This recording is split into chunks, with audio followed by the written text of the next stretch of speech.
Some severe weather firing up out there. Let's check in with meteorologist Bob Goosmann. Yeah, it looked like we were going to get smacked, especially in Tarrant County earlier. We'll show you that in a minute. First of all, these thunderstorms, this severe weather we've got in the forecast, going to be around a while. Take a look at the next 72 hours. The slight risk just kind of hangs around, even backs up a little bit tomorrow. That, of course, along the dry line. That means the dry line will continue to waver back and forth as we go through time.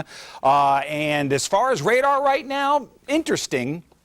First of all, look at the thunderstorm that developed in Hood County. Tolar had golf ball sized hail. Looks like it was heading right for South Fort Worth, the Colonial, and it just fell apart so quickly. And then it looked like things were quiet. And I haven't checked outside, but I just heard thunder. And we're in Dallas. So take a look right there.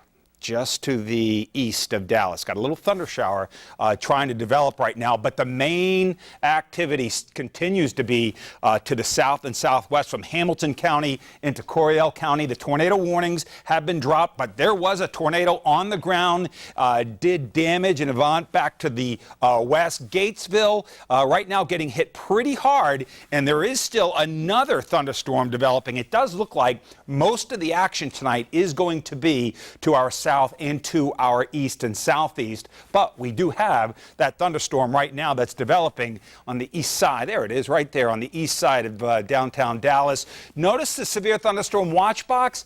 That was issued earlier. They actually added the Metroplex to this, so we are actually under the severe thunderstorm watch until 9 o'clock, but definitely you can see where most of the action is off to our south and southeast, and the dry line sits back to the west. Wait till you see the dew point temperatures. Where that dry air is, it is in the middle 90s.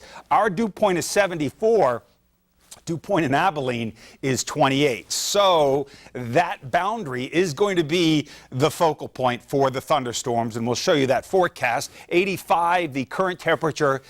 Has it felt muggy or what? Last weekend was so dry. Dew points were in the 20s, and now we have dew points in the 70s. This is more like May than last weekend. 88 the high, 60 was the low this morning. Here's the dry line. This is what causes all the action. So we're going to stay on the humid side, the dry side from Breckenridge on to the west. More thunderstorms will develop during the day tomorrow, probably some big ones, probably some severe ones. So we will be watching those closely. Then you'll see during the overnight hours, the dry line moves back to the west, then starts moving back to the east again. So Monday, we'll see one or two thunderstorms, and I think this pattern continues till about Wednesday before we can finally clear out of here. Warming up to about 90 with the humidity tomorrow and the thunderstorms. So the strongest storms to the east and southeast, 70 to 75, a very sultry night, warm and muggy tomorrow. More strong afternoon thunderstorms, severe, definitely a possibility, 88 to 93, getting to about 90 with the high humidity.